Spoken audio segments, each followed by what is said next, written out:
नमस्कार, अस्सलाम वालेकुम। मैं अफसर हुसैन, गाजीपुर एक खोज चैनल से। सांसद अफजाल अंसारी ने बेरोजगारी पर क्या बयान दिया, आप आगे वीडियो में देखिए। जिस तरह से उन्होंने बयान दिया कि जो सरकार चल रही है वह बेरोजगारों के लिए कोई ऐसी व्यवस्था नहीं कर पा रही है जो होनी चाहिए।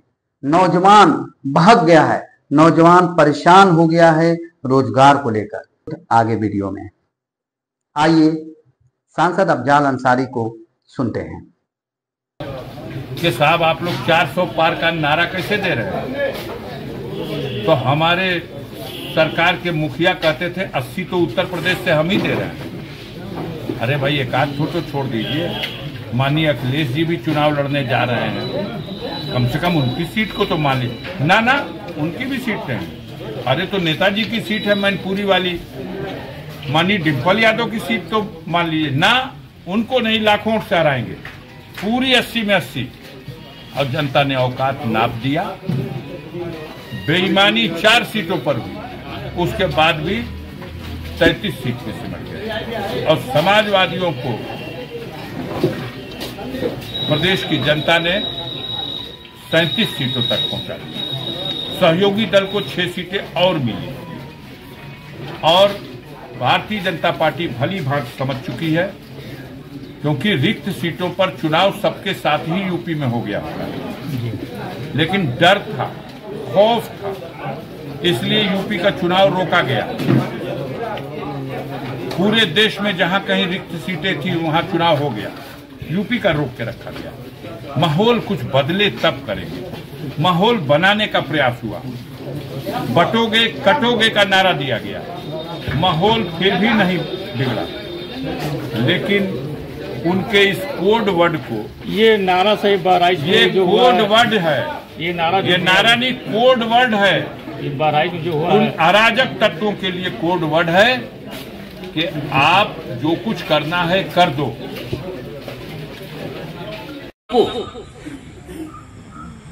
नामी ग्रामीण कारखानों में नोएडा का जो भर्ती कराने का काम किया जाएगा और उन्हें मिनिमम वेजेस मिलेगा जो सरकार निर्धारित की गई है, कारखानेदार देगा। जहां भी वो रहेंगे नोएडा का जोन में, उनको आने जाने की बस की सुविधा फ्री मिलेगी। एक टाइम में खाना मात्र 11 रुपये मिलेगा। कंपनी कम से उसको क्या बोलते हैं, उस रेट पे देगी, छूट वाले रेट पे। आने में बस गाजियाबाद नोएडा में काम करने जाएं, एक लम सम ये रखिए कि अगर वो ITI है या कोई और टेक्निकल डिग्री है तो बात अलग है, नहीं तो एक जनरल 15,000 रुपया महीना भी अगर उसको वहां मिलेगा तो वो अपना कोठरी में रह के अपन खा के 2 पैसा बचा के घरे भेज सकते। सांसद एक बात क्लियर करना चाहूंगा, गवर्नमेंट जो है तनख्वाह जो तय की हुई है, केमिकल यूनिट की अलग तय की हुई है, कपड़ा की अलग तय की हुई है, इंजीनियरिंग यूनिट का अलग तय की हुई है। नेचर ऑफ जॉब मैन्युफैक्चरिंग के हिसाब से गवर्नमेंट का मिनिमम वेजेस तय हुआ है। ये कहना कि कहाँ किसको क्या मिलेगा उचित नहीं होगा।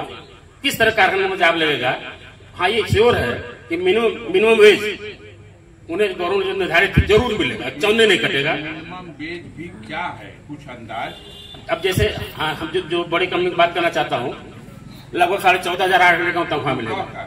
14,500 जी, 15,000 के आसपास अगर 14,500 जी, और आधा जाट खूनी खटेगा तो लौटानी का तुरंत टिकट। तमाम पदाधिकारी इस प्रोग्राम में सर्व करने बहुत मेहनत की है, वो भी बधाई के पात्र है। सभी नेताओं का बहुत बहुत धन्यवाद भी करता हूं, क्योंकि उन्होंने इस सपने को जो हकीकत में बदलने का हम एक प्रयास किया और इसे जमीनी स्तर पर उतारने का काम किया। सबके मदद से ये कार्य हो पा रहा है, इसलिए मैं आप सभी को बहुत बहुत धन्यवाद करूंगा।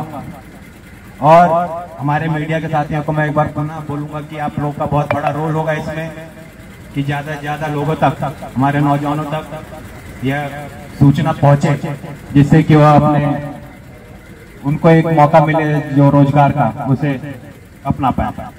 पर पर्दा पड़ जाएगा कि नहीं पड़ जाएगा? आज सबसे बड़ा हिप्नोटिज्म यही है, पूरे मीडिया जगत पर कब्जा है। खबरें नहीं परोसी जाती। हमारे मीडिया के भाई हैं, तेज कर रहा था, खबरें जुटा लेते हैं, लेकिन इनकी औकात कुछ भी नहीं है। औकात है उस एसी रूम में बैठे हुए उस एंकर की जहां खबरें पहुंचाई जाती हैं, उसकी बहुत होनहार हैं।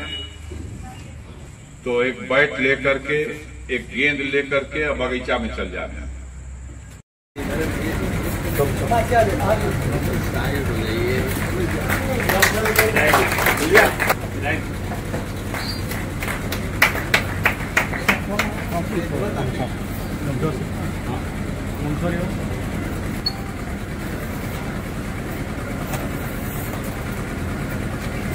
एक साफा देकर और एक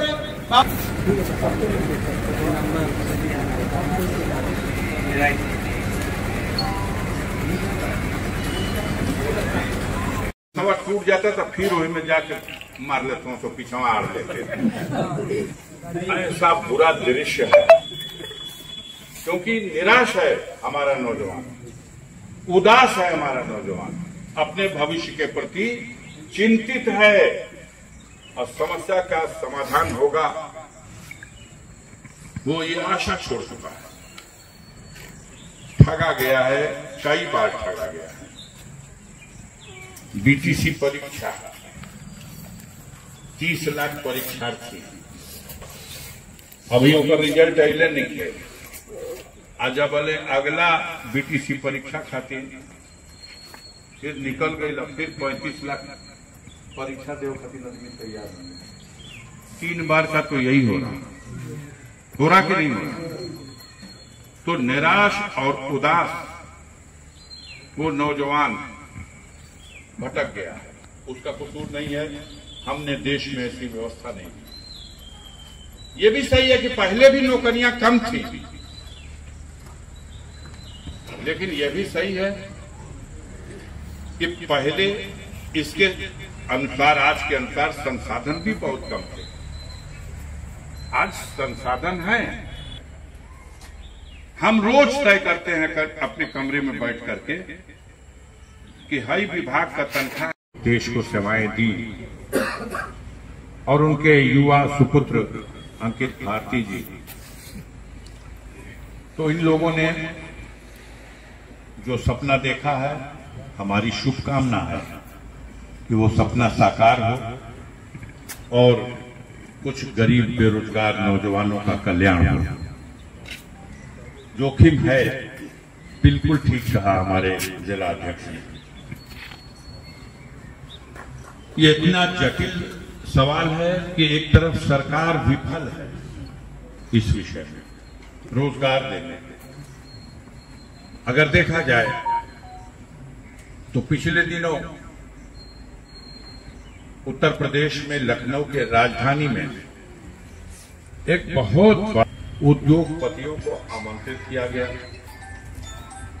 और उनसे कहा गया, अगर आप अपने, तो कुछ दिनों पुरानी बात है, दिमाग पे जोर दीजिएगा तो याद आएगा। उनसे कहा गया कि आप इन्वेस्ट कीजिए इस प्रदेश में, एक अच्छा वातावरण हम इस प्रदेश में आपको देंगे, सरकार सहयोग करेगी, आपको लोन की भी व्यवस्था होगी, सब्सिडी भी देगी, जमीन मुहैया कराएगी, सुरक्षा प्रदान करेगी, हर तरह से योगदान करेगी, और लाखों लाख करोड़ रुपए के इन्वेस्ट करने का एक प्रपोजल, एक लोगों का, कंपनियों का, बड़े बड़े उद्योगपतियों का, कारपोरेट घराने के लोगों का आया। बड़ी चहल पहल हुई। हमारे मीडिया के भाई हैं, ये लोग तो लगता था कि महीनों की खुराक मिली थी, रोज इसी विषय में लिखते थे। इस कंपनी ने इतना, इस कंपनी ने इतना, इस कंपनी ने इतना, ब्राजील ने इतना, साउथ अफ्रीका ने इतना, यूरोप के देशों ने इतना, वो कि बिल्कुल जैसे लगता था कि सपनों में हम लोग स्वर्ग में आ गए। उन्हीं दिनों हमारे देश का,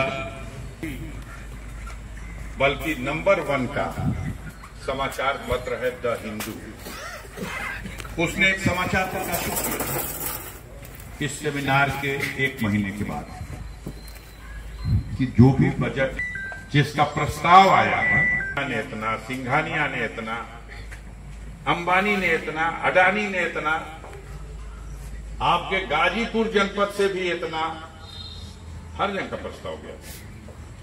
तो जब उस नक्शे पे देखा जाता था तो लगता था कि अब गाजीपुर और उत्तर प्रदेश नहीं, हम लोग आसपास के प्रांतों में भी रोजगार बांटने में सफल हो जाएंगे अगर इतना इन्वेस्ट होगा।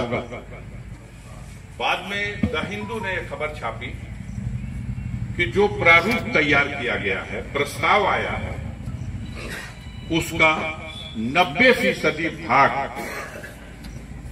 मात्र 5 स्थानों के लिए आया है, 5 जनपदों के लिए आया है। उत्तर प्रदेश तो 75 जिलों का है, लेकिन हम इन्वेस्ट करेंगे, हम बहुत बड़े उद्योगपति हैं,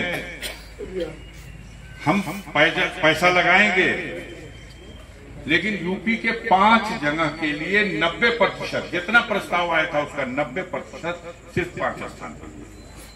कहां? नंबर 1 पे गाजियाबाद, नंबर 2 पे आगरा और नंबर 3 पे अयोध्या, नंबर 4 पे काशी और नंबर 5 पर गोरखपुर। इन 5 जगहों पर कंपनियां तैयार थी इन्वेस्ट करने के लिए, हजारों नहीं लाखों करोड़। सरकार जमीन दे,